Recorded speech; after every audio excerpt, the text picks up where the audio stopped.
In 1921, on the vast plains of the southern United States, a story was unfolding. A story not just of crime, but of systems failing the very people they were meant to protect. For centuries, this land belonged to indigenous nations. But by the early 20th century, the relationship between the U.S. government and Native American tribes was a history written in broken promises, forced removals, and policies aimed at erasing their culture. The Osage Nation had been relocated to a patch of land in Oklahoma deemed worthless by the government. Then, something unexpected happened. Oil, black gold, was discovered bubbling beneath that seemingly barren soil. Suddenly, the Osage became some of the wealthiest people per capita on the planet. And history teaches us a grim lesson. When indigenous people hold wealth that others covet, systems often find a way to take it. This isn't just a tale of murder. It's a story about how legal systems, guardianship laws, and cold bureaucracy can be twisted until they forget the humans at their core. In the early 1920s, the Osage experienced a level of prosperity that was almost unheard of. Through a shrewdly negotiated treaty, they had retained the mineral rights to their land. This meant that every member of the tribe held what was called a head right, a share in the massive profits from the oil boom. The images from that time are striking. Osage families in fine cars, living in mansions, their children attending private schools in Europe. They had wealth, power, and a future that seemed bright. But their prosperity cast a long, dark shadow, attracting predators who saw their fortune not as a right, but as an opportunity. What happened next wasn't random violence. It was a cold, calculated, and systematic campaign of murder and exploitation. Under federal law, white guardians were appointed to manage the finances of many Osage individuals, even fully capable adults.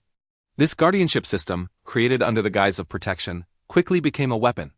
Guardians siphoned off money, stole land, and coerced their wards into signing away their head rights. And when the Osage people began to ask questions, to resist this theft, they started to die.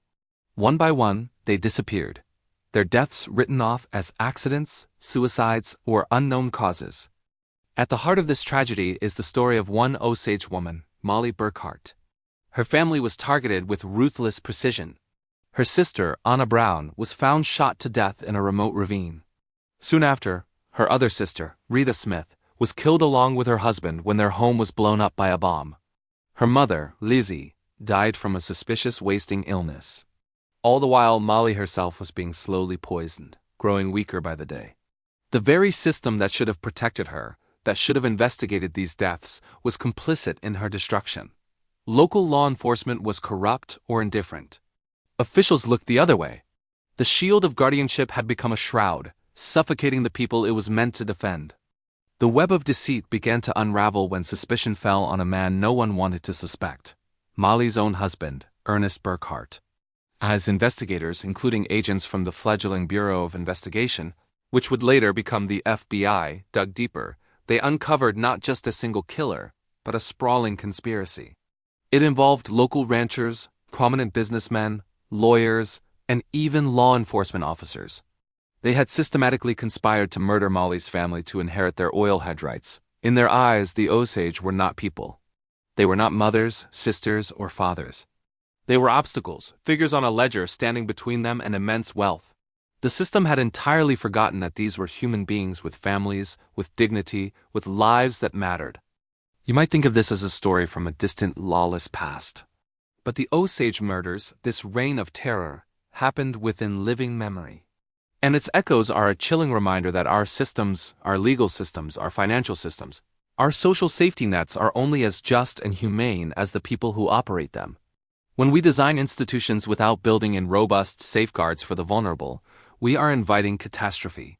When we allow the pursuit of profit to eclipse the value of human dignity, we create the perfect conditions for violence and exploitation to flourish.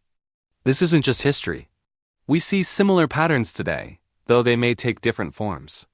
Think of elder abuse, where seniors are financially exploited by caregivers or even family.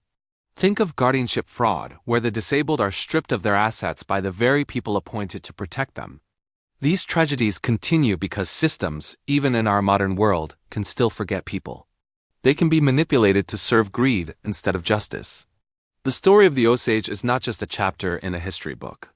It is a warning, written in blood, that we have not yet fully heeded. For the Osage who survived, the ordeal left scars far deeper than grief. It left them with the devastating knowledge that the world they had tried to trust, the laws they had tried to live by, had betrayed them at every turn. But they also carried something else, an unbreakable resilience. They fought for justice. They pushed for federal intervention. And ultimately, some of those responsible were held accountable, a rare victory in a story so filled with loss. But convictions could not bring back the dead, nor could they erase the memory of the betrayal. What remains is a question for all of us right now. In the systems we build today, in our governments, our corporations, our communities, are we truly seeing the people? Or are we too in danger of creating cold, unfeeling machinery that forgets the human heart at the center of it all? This was a story from the shadows of our past. We must remember it so that it is never, ever repeated. Bureaucracy, meant to create order, becomes a barrier to survival? This is a story about walls made not of concrete but of paper. It's about what happens when systems forget that every file, every case number, contains a human heart. The year was 1939. Europe was teetering on the brink of disaster. As the shadows of war grew longer, millions of people were forced from their homes fleeing persecution, searching for safety, desperate for refuge. Among them were Jewish families escaping Nazi Germany, Spanish Republicans fleeing Franco's regime, and countless others whose lives had been shattered by violence. But escaping the immediate danger was just the first, terrifying step. To find a safe haven, these refugees needed to get into other countries, nations that were steadily closing their borders. They needed visas, sponsorship letters, financial guarantees. They needed papers.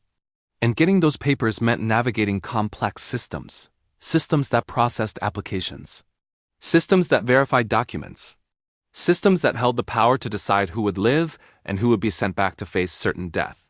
These systems were completely overwhelmed. They were underfunded, understaffed, and often tragically indifferent. They were designed for a world of order and procedure, but the world they were operating in was on fire. And in the cracks, in the delays, in the bureaucratic inertia, people died. Let's look at one specific, heartbreaking example. The voyage of the MS St. Louis. In May 1939, this German ocean liner set sail from Hamburg, bound for Cuba. On board were 937 Jewish refugees, clutching what they thought were their tickets to freedom-valid visas and landing permits. They had sold everything they owned to escape persecution and start new lives. But when they arrived in Havana, their hopes were shattered. The Cuban government, caving to domestic anti-Semitic pressure and citing newly changed regulations, refused to honor their permits. The ship, once a vessel of hope, became a floating prison. For days, it sat anchored in the harbor while frantic negotiations unfolded. Lawyers argued, advocates pleaded. From the decks, the passengers could see the tantalizing lights of Havana, a city that was now cruelly out of reach. Desperate, the ship's captain appealed to the American government for help. President Franklin D. Roosevelt could have issued an executive order, allowing the Coast Guard to escort the ship to a U.S. port. He chose not to. The St. Louis was forced to sail north along the coast of Florida. It came so close to Miami that the passengers could see the lights on shore. They sent telegrams begging for sanctuary. But the United States also refused entry. The system had spoken. The regulations were clear. The immigration quotas were full. The paperwork was deemed incomplete. The simple, profound fact that these were human beings, children, the elderly, families with nowhere else to go, it all just disappeared beneath the crushing weight of procedure. Ultimately, the St. Louis was forced to turn back and return to Europe. Some passengers managed to find temporary refuge in England, the Netherlands, Belgium, and France.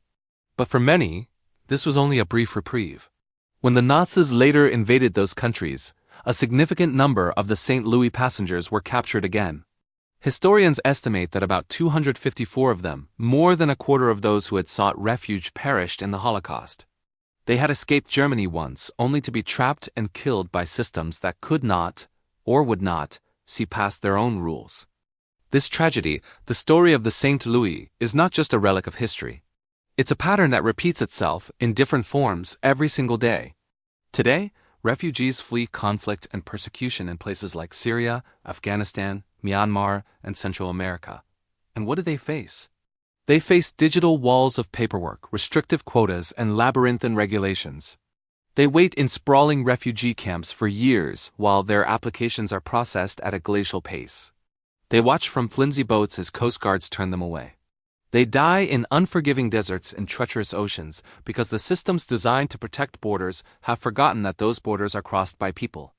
The story of the St. Louis forces us to ask a deeply uncomfortable question. At what point does blindly following procedure become complicity in suffering? When do we, as citizens of the nations that create and maintain these systems, become responsible for the human cost of their failures? The passengers of the St. Louis were not just statistics. They were musicians and merchants, doctors and writers, children with their whole lives ahead of them, grandparents who had seen a lifetime of change. They had names, stories, and dreams. They weren't failed by a single mustache-twirling villain, but by a cold, impersonal network of systems that prioritized bureaucratic order over basic humanity. Their tragedy is a powerful reminder that compassion can't be outsourced entirely to institutions. It has to live inside us, in our willingness to question the status quo, to advocate for the vulnerable, and to always remember that behind every case file, behind every statistic, there is a person. What happens when a society decides some people are no longer useful? When the elderly, the disabled, and the mentally ill are tucked away in institutions, quietly erased from public view? This is a story about those whom systems have forgotten and the devastating cost of that forgetting. The 20th century brought incredible advances in medicine and social welfare. But it also saw the rise of massive institutions. Places intended for care that all too often became warehouses of neglect. From the 1930s to the 1970s, across North America and Europe, thousands of people with disabilities and mental health conditions were confined to state-run facilities. The conditions inside ranged from merely inadequate to truly horrific. They weren't prisons in name, but they functioned like them in practice. Children were admitted and died as old men and women, never once stepping outside the walls. They were subjected to experimental treatments without consent. They were sterilized without understanding why. They were forgotten by families who were told it was better to just move on, forgotten by communities that preferred not to see, and forgotten by governments that funded just enough to keep the doors open, but never enough to provide actual, humane care. Let's talk about one of those places. The Willowbrook State School in Staten Island, New York. It opened in 1947 with a noble purpose: to serve children with intellectual disabilities. But good intentions are not enough. By the 1960s, it housed over 6,000 residents in a facility designed for only 4,000. This extreme overcrowding was a recipe for disaster. Overcrowding led to neglect. Understaffing led to abuse. And a complete lack of oversight led to horrors that are difficult to even comprehend. Children lived in filth. They were bathed in assembly lines, given just 3 minutes each. They were fed quickly, mechanically, like animals. They received almost no education, no therapy, and very little human contact. Many residents couldn't even walk because they had spent their entire childhoods confined to their cribs. With hygiene being non-existent, infectious diseases like hepatitis ran rampant. To make matters worse, unethical medical experiments were conducted on the residents, often without any consent from their parents or guardians. It was a world hidden from public view, a world of silent suffering. Then, in 1972, everything changed. A young, determined journalist named Geraldo Rivera gained access to Willowbrook with a hidden camera. The footage he captured and aired on television sent shockwaves across the nation. For the first time, the public saw the reality of what happens when a system forgets. They saw emaciated children lying naked and shivering on cold, dirty floors. They saw adults rocking back and forth in barren rooms, lost in a world of their own. The smell of urine and decay, as Rivera described it, was overpowering. The public finally saw what forgetting looked like. The expose on Willowbrook was a bombshell. It led to public outrage, official investigations, major legal reforms, and eventually, the closure of the institution itself. But for the thousands of people who had endured decades of neglect, justice came far too late. Their lives had been stolen. They were forgotten so completely that for years, no one even thought to ask what was happening behind those locked doors. So why does this story from 50 years ago matter so much today? Because while Willowbrook closed, the act of forgetting continues. Today, we still hear stories of nursing homes where elderly residents are neglected. We hear about group homes where individuals with disabilities are abused. We hear about psychiatric facilities where patients are overmedicated and restrained into compliance. There is a tendency, a human, understandable, but incredibly dangerous tendency to look away from suffering when it's inconvenient to see. The story of Willowbrook teaches us a vital lesson. Institutions, when left unexamined, tend to fail. They become self-serving. They prioritize efficiency and order over compassion and care. They forget that their entire purpose is to help people flourish, not to simply store them away. And they depend on us, on families, on journalists, on advocates, on ordinary citizens to remember what they forget. We are the system's conscience. The residents of Willowbrook were not just cases or diagnoses. They were people. They were people who loved music, who responded to kindness, who laughed when they were happy and cried when they were hurt. They were fully human in every way that matters. But their humanity was rendered invisible by the system that was supposed to care for them. It remained invisible until someone with a camera and a conscience refused to look away. The lesson here is uncomfortable because it forces us to examine our own role in this forgetting. Where, in our communities today, are people being tucked away where we can't see them? Which institutions are we trusting to provide care without ensuring that care is actually being given? The shadows of the past are long and they reach all the way into our present. It is only by remembering these dark chapters that we can hope to illuminate the shadows and prevent them from happening again. This was a story from the shadows of our history, a story that must be remembered so that it is never, ever repeated. Thank you for listening.